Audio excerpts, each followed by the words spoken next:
Okay, सो अब हम लोग ट्रांजिस्टर की वर्किंग के बारे में समझेंगे कि ट्रांजिस्टर कैसे काम करता है। और यहाँ पे मैं आपको एक चीज़ बता देता हूँ कि जो ट्रांजिस्टर हम लोग यहाँ पे देखने वाले हैं, हम लोग यहाँ पे एनपीएन टाइप की वर्किंग देखेंगे। ठीक है। और यहाँ पे आपको ये वीडियो खत्म करने के बाद आपका एक टास्क रहेगा, आप लोग पीएनपी की वर्किंग को भी सॉल्व करने का ट्राई करोगे कि कैसे वो वर्क करता है। उसको आप कोशिश करना कि आप खुद से उसको ट्राई करो।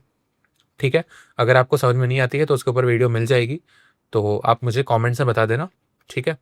सो पीएनपी मैं नहीं बता रहा हूँ क्योंकि एनपीएन जो होता है वो ज़्यादा यूज होता है, ज़्यादा हम लोग उसको यूज़ करते हैं। इसका रीज़न मैंने आपको लास्ट वीडियो में बताया था। ठीक है। तो अब हम लोग बात करेंगे एनपीएन टाइप बीजेटी, है ना। इसकी हम लोग वर्किंग देखेंगे कि आप कैसे, मतलब जो ये ट्रांजिस्टर होता है ये कैसे यहाँ पे वर्क करता है, इसके अंदर के क्या ऑपरेशंस होते हैं। ठीक है। लास्ट वीडियो में हमने कंस्ट्रक्शन एंड एवरीथिंग समझा था, तो हम लोग इसकी वर्किंग की तरफ बढ़ते हैं। सबसे पहले मैं कंस्ट्रक्ट कर लेता हूँ इसको, और मैं सब कुछ आपके सामने ही कर रहा हूँ सो दैट आपको बिल्कुल भी कन्फ्यूज़न ना हो। ठीक है। And everything should be clear to you. So यहाँ पे मैं इसको एक नॉर्मल सा बना लेता हूँ ट्रांजिस्टर, और इसके बारे में, सिंबल्स के बारे में भी आपको मैं इस वीडियो के एंड में बता दूंगा। So no need to worry for that. हमें पता है कि सबसे बड़ा जो साइड होता है वो कलेक्टर का होता है, तो हम उसके अकॉर्डिंग इसको बनाएंगे। थोड़ा सा मैं इसको बड़ा कर देता हूँ, लाइक दिस। ठीक है। सो गाइस, हमें पता है कि ये जो साइड है this is your emitter side. ठीक है। This is your base terminal, base side, and this is your collector side. ये कलेक्टर का टर्मिनल है। ठीक है। मैं यहाँ पे नेमिंग भी कर देता हूँ, this is emitter, this is base, and this is collector. ठीक है। हम लोग जानते हैं गाइस कि जो एमिटर होता है इसके अंदर बहुत ही हाई डोपिंग होती है, हमने लास्ट वीडियो में देखा था। तो एमिटर जो होगा, अब यहाँ पे हम बात कर रहे हैं एनपीएन टाइप की, तो इसको हम एनपीएन ऐसे करके बना लेंगे। ठीक है। एनपीएन टाइप की, और एनपीएन के अंदर आपको पता है नंबर में इलेक्ट्रॉन्स बहुत ज़्यादा होंगे, तो यहाँ पे नेगेटिव चार्ज की जो मात्रा होगी, जो अमाउंट होगी, वो बहुत ज़्यादा हाई होगी, क्योंकि एमिटर के अंदर बहुत हाई डोपिंग होती है। ठीक है। तो हम इसको इस तरह से बना लेंगे। और कलेक्टर के अंदर आपको पता है कि डोपिंग काफ़ी कम होती है एंड साइज़ काफ़ी बड़ा होता है, तो इसके अंदर भी नेगेटिव चार्ज होगा, बट एक बहुत ही सर्टेन अमाउंट में होगा, बहुत कम अमाउंट में होगा। लाइक आप जैसे कि साइज़ बहुत बड़ा है एंड उसमें अमाउंट भी कम है, तो काफ़ी ज़्यादा कम हो जाएगा ना वो। ठीक है। तो अब हम लोग जानते हैं कि बेस जो होगा वो पी टाइप, यानी कि इसके अंदर होल्स की कॉन्सेंट्रेशन होगी, बट ये भी बहुत ज़्यादा नहीं होगी क्योंकि इसकी जो डोपिंग होती है वो भी कम होती है, एंड दूसरी चीज़ की ये बहुत छोटा होता है, तो इसके अंदर ज़्यादा नहीं होने वाला, आपको पता है। ठीक है। ये चीज़ तो आप जानते ही हो। एंड द नेक्स्ट की एमिटर के अंदर थोड़े बहुत माइनॉरिटी चार्ज कैरियर्स भी होंगे, इसको भी हम ड्रॉ कर देते हैं, एक आधा, ज़्यादा नहीं होंगे। ठीक है। ऐसे ड्रॉ कर देते हैं। अब हम लोग क्या करेंगे कि हम लोग यहाँ पे कोई भी वोल्टेज को अप्लाई नहीं करेंगे। पहले हम लोग बिना वोल्टेज को अप्लाई करे हुए देखेंगे कि यहाँ पे जो है इसके अंदर में क्या होता है। ठीक है। आपको पता है गाइस कि यहाँ पे जो हमारा एमिटर है उसके अंदर नेगेटिव टर्मिनल्स है, नेगेटिव चार्ज है, सॉरी, एंड जो हमारा बेस है उसके अंदर पॉजिटिव होता है। तो अब यहाँ पे क्या होगा, देखो ये जो नेगेटिव है ये होल्स के साथ कंबाइन करेंगे, राइट। ये होल्स के साथ कंबाइन करेंगे, एंड सिमिलरली यहाँ पे भी होल्स है, यहाँ पे नेगेटिव, तो इनके साथ भी कंबाइन करेंगे। डायरेक्शन चाहो तो आप ऐसे दे लो, इनके साथ भी ये कंबाइन करने वाले हैं, राइट। जब ये कंबाइन करेंगे तो यहाँ पे क्या होगा, डिप्लीशन रीजन फॉर्म होगा, है ना। डिप्लीशन रीजन फॉर्म होगा क्योंकि ये लोग जो है यहाँ पे कंबाइन करेंगे तो एक पोटेंशियल बैरियर भी फॉर्म होगा, उसके वजह से यहाँ पे डिप्लीशन रीजन फॉर्म होगा, राइट। तो ये चीज़ यहाँ पे बहुत ध्यान देने वाली है कि जब ये लोग आपस में कंबाइन करेंगे, अभी हमने कोई एक्सटर्नल वोल्टेज यहाँ पे अप्लाई नहीं करा है, हम यहाँ पे कोई भी करंट को फ्लो नहीं करवा रहे हैं एक्सटर्नली। इंटरनल तो हो रहा है, एक्सटर्नली हमने यहाँ पे, आप देखो टर्मिनल्स बिल्कुल यहाँ पे डिस्कनेक्टेड है, हमने कहीं भी कनेक्शन नहीं करा हुआ है। तो हमें ये चीज़ से क्या समझने को मिला कि जो हमारा जॉइंट्स होता है, ठीक है, emitter joint and collector joint जो हमने बात की थी उस दिन, आपको पता है कि दिस इज एमिटर जॉइंट, इसको मैं यहाँ पे लिख देता हूँ ई जे, राइट। एंड ये हमारा है कलेक्टर जॉइंट, तो इसको मैं सी जे बोल देता हूँ, आप समझ जाएंगे। ठीक है। तो आपको पता है जॉइंट्स के अक्रॉस जो होता है पोटेंशियल बैरियर भी फॉर्म होता है, बिकॉज यहाँ पे जो हमारा नेगेटिव चार्ज और पॉजिटिव चार्ज आपस में इंटरेक्ट करेंगे, होल्स के अंदर कंबाइन करेगा, तो वहाँ पे एक पोटेंशियल बैरियर क्रिएट होगा एंड उसकी वजह से डिप्लीशन रीजन फॉर्म करेगा। ये हो गया, हमने समझ में आ गया हमें। अब हम बात करते हैं कि अगर हम इसमें एक्सटर्नली कोई वोल्टेज अप्लाई करते हैं, ठीक है, आप अगर इसमें कोई वोल्टेज अप्लाई करेंगे, जैसे लेट से कि मैंने यहाँ पे एमिटर और बेस के बीच में, और हमने जाना था लास्ट वीडियो में कि अगर आप इस ट्रांजिस्टर को वर्क कराना चाहते हैं तो हम इसको एक्टिव मोड में कनेक्ट करते हैं। तो एक्टिव मोड में हम जानते हैं कि हम एमिटर और बेस साइड को क्या करते हैं, फॉरवर्ड बायस में कनेक्ट करते हैं, राइट। और जो हमारा कलेक्टर होता है एंड बेस साइड जो होता है इसको हम रिवर्स बायस में कनेक्ट करते हैं। तो इसको हम लोग कनेक्ट कर लेते हैं अभी, समथिंग लाइक दिस। मैं कनेक्ट कर लेता हूँ। ऐसे करके, ठीक है। अब हम लोग कनेक्ट करेंगे तो देखो एन साइड आपको पता है it is negative and P side is positive, तो यहाँ पे हमें फॉरवर्ड बायस करना है, राइट, फॉरवर्ड बायस करना है, तो हम लोग यहाँ पे करेक्ट कनेक्शन करेंगे, और यहाँ पे हमें रिवर्स बायस करना है तो हम यहाँ पे इनकरेक्ट कनेक्शन करेंगे, ठीक है। तो फॉरवर्ड बायस में आप पी साइड को पॉजिटिव से कनेक्ट कर देंगे और एन साइड को नेगेटिव से, this is positive, this is negative. Similarly यहाँ पे हमें रिवर्स बायस करना है तो एन साइड को आप पॉजिटिव से कनेक्ट करेंगे एंड पी साइड को नेगेटिव से। आप देख लो मैच करके, ये हमारा हो गया। अब जैसे ही आपने वोल्टेज अप्लाई करा, इसको हम एक नाम भी दे देते हैं, चलो जनरली जो बुक्स में लिखा होता है वो होता है यहाँ पे जो आप वोल्टेज देते हैं इसको हम बोलते हैं VEE, ठीक है, VEE, राइट। और यहाँ पे जो आप वोल्टेज प्रोवाइड करते हैं इसको हम बोलते हैं VCC। तो यहाँ पे हमने इसको नाम दे दिया है VEE एंड इसको नाम दे दिया है VCC, ठीक है, डन है। अच्छा, तो अब हम लोग यहाँ पे क्या होने वाला है इसके अंदर आप देखो, सबसे पहले स्टेप बाय स्टेप देखते हैं, कोई भी घबराने वाली बात नहीं है, बहुत आसान इसका वर्किंग होता है, ठीक है। देखो यहाँ पे जैसे ही आपने कनेक्शन कर दिया, अब आपको पता है कि करंट कौन से डायरेक्शन में फ्लो करना शुरू कर देगा, करंट जो होगा वो इस डायरेक्शन में फ्लो करेगा, राइट, करंट इस डायरेक्शन में फ्लो करेगा, क्योंकि आपने पॉजिटिव यहाँ पे लिया है तो पॉजिटिव से नेगेटिव, करंट जो है वो ऐसे कुछ फ्लो करेगा, राइट, बेस के अंदर फ्रॉम द एमिटर साइड। और आपको पता है इलेक्ट्रॉन्स कैसे फ्लो करेंगे, यहाँ पे मैं लिख देता हूँ इट इज करंट, करंट जो होगा तो ये ऐसे करके फ्लो करेगा, ठीक है। इलेक्ट्रॉन्स का क्या होगा अंदर में, आप देखो यहाँ पे आपको एक चीज समझ में आनी चाहिए कि आपको पता है कि इसके अंदर बहुत ज़्यादा नेगेटिव चार्जेस हैं, ठीक है, बहुत नेगेटिव चार्जेस हैं।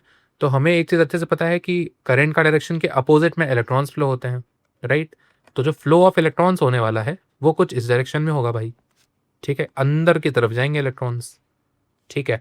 ऑलरेडी यहाँ पे नेगेटिव चार्ज है, ऑलरेडी इलेक्ट्रॉन्स है, ऊपर से और आपने इलेक्ट्रॉन साइड कर दिए, आपने और इलेक्ट्रॉन साइड कर दिए, तो अब क्या होगा, अब यहाँ पे रिपल्शन होगा, क्योंकि electrons are negative charge and अंदर भी नेगेटिव चार्ज भरी पड़ी है, तो अब क्या होगा, repulsion. And due to repulsion क्या होने वाला है, ड्यू टू रिपल्शन क्या होने वाला है कि अमाउंट ऑफ इलेक्ट्रॉन्स, जो कुछ इलेक्ट्रॉन्स जो होंगे ऑलमोस्ट, जो बहुत ही देखो हाईली बायस्ड होता है, बहुत ही मतलब हैवी बायसिंग होती है, हैवी बायसिंग नहीं सॉरी, हैवी डोपिंग होती है। तो हैवी डोपिंग की वजह से क्या होगा कि आपकी जो इलेक्ट्रॉन्स होंगे वो यहाँ पे बेस के अंदर कंबाइन करने शुरू करेंगे, बेस के अंदर जो होल्स हैं उनके साथ ही कंबाइन करेंगे। अब आप एक चीज को समझो, बेस जो होता है उसकी जो साइज होती है वो बहुत कम होती है, डोपिंग भी बहुत कम होती है, ठीक है। तो उसके वजह से क्या होगा, उसके वजह से क्या होगा ना कि सारे इलेक्ट्रॉन्स देखो आ तो नहीं पाएंगे यहाँ पे ना, जैसे आप यहाँ पे नेगेटिव चार्जेस हैं, Ni पॉजिटिव, आप जब फ्लो करवा रहे हो तो यहाँ पे बहुत ज़्यादा लेस डोपिंग है, तो अब क्या होगा कि इसके इसके अंदर सारे इलेक्ट्रॉन्स कंबाइन नहीं कर पाएंगे। मान लो आपने यहाँ पे 100 इलेक्ट्रॉन्स आए, ठीक है, एमिटर से इधर के, तो यहाँ पे सिर्फ मुझे लगता है 7 या 8 या 10 इलेक्ट्रॉन्स, एक हमने ऐसे रैंडम नंबर लिया, यहाँ पे कंबाइन करेंगे। बाकी के 90 इलेक्ट्रॉन्स का क्या होगा, बाकी के 90 इलेक्ट्रॉन्स दोबारा चले जाएंगे इधर, इसको इसको पूरा हम लोग यहाँ पे ऐसे करके शो करेंगे, ये पूरे इलेक्ट्रॉन्स जो बचे हुए होंगे वो सीधा चले जाएंगे कलेक्टर के अंदर।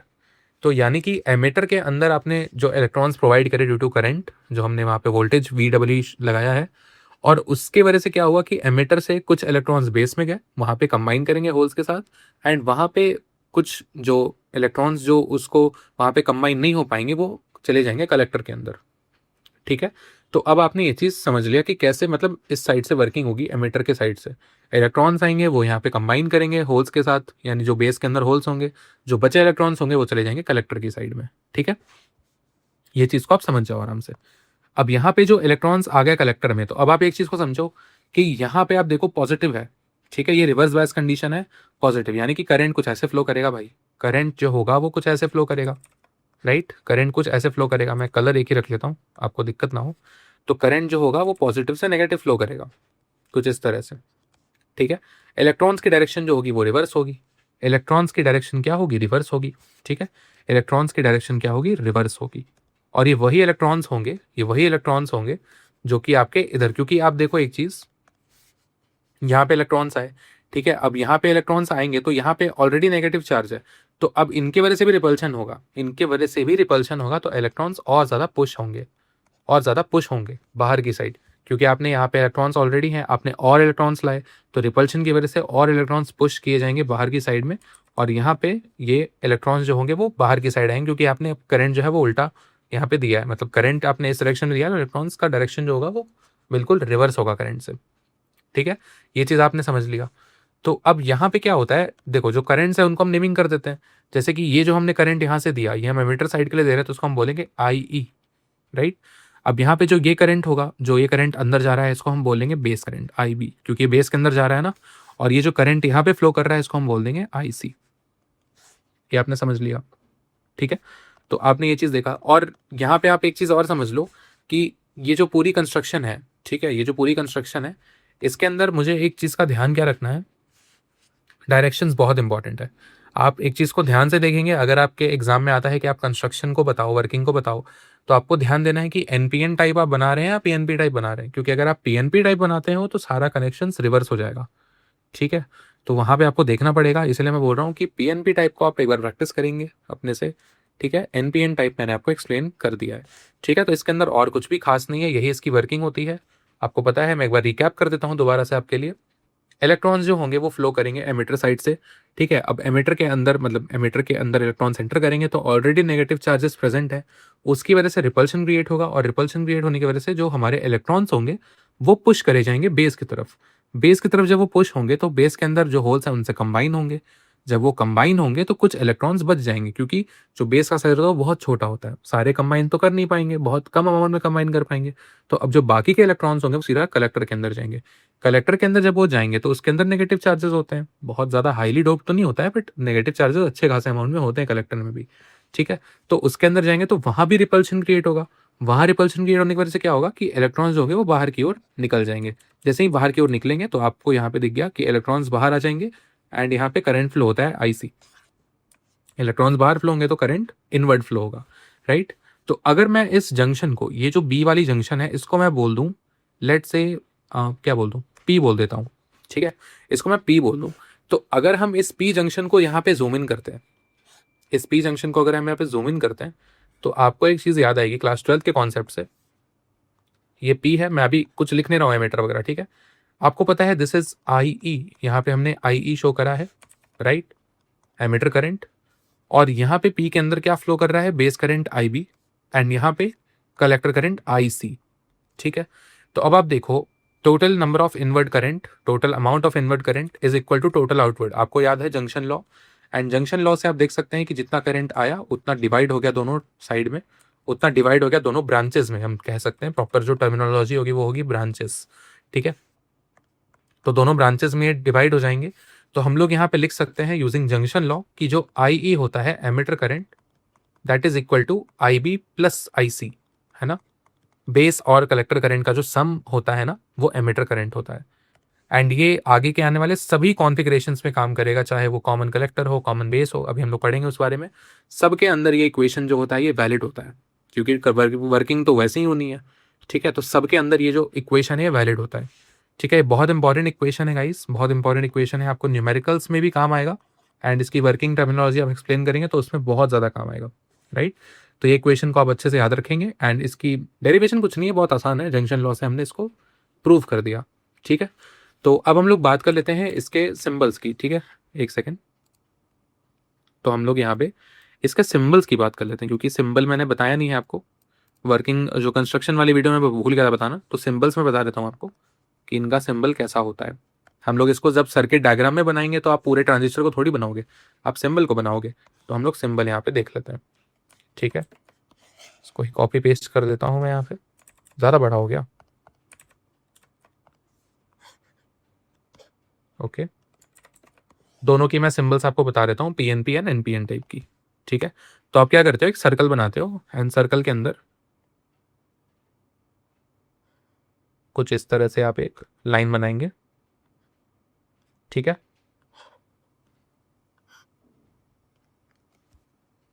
कुछ ऐसा इसका सिंबल होता है, ठीक है। और यहाँ पे कुछ इस तरह से, एंड ये आपका कुछ ऐसा रहता है, बस साइन का फर्क होता है, अभी मैं आपको बता दूंगा, देख लीजिए, ठीक है। तो अब हम इसको बोल देते हैं कि हमारा ये जो साइड है दिस इज बेस, अलग कलर से बता देता हूँ, ये जो साइड है हमारा this is base, this is emitter, and this is collector, ठीक है। Same base, emitter and collector, ठीक है, तीनों टर्मिनल्स हो गए। आप इसको सर्किट डायग्राम में जब भी शो करेंगे तो ऐसे आप शो करेंगे, ठीक है। और लेट्स से कि हम जो ये वाला इसको हम अज्यूम कर रहे हैं कि this is P N P, तो पी एन पी के लिए हम इसको एन पी एन पी, ठीक है। और एन पी एन के लिए इसको हम बोल देंगे, दोनों साइड एन हो जाएंगे, बीच में पी हो जाएगा एंड ये एन हो जाएगा, ठीक है। हमेशा आपको याद रखना है कि जो करंट की डायरेक्शन होगी वो पी टू एन होगी, है ना। पी साइड से एन साइड करंट जाता है, तो जब भी आप इसको अगर आप पी एन पी साइड का बना रहे हैं तो इस तरह से आपका डायरेक्शन हो जाएगा, ठीक है। एरो का direction from P side to N side होगा, ये चीज़ को आप याद रखेंगे, ठीक है। अगर आप एन पी एन की बात करेंगे तो डायरो का जो डायरेक्शन होगा वो कुछ इस तरह का हो जाएगा। तो हम इसको बोल देंगे सिंबल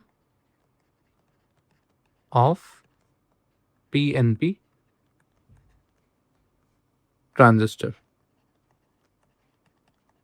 ठीक है।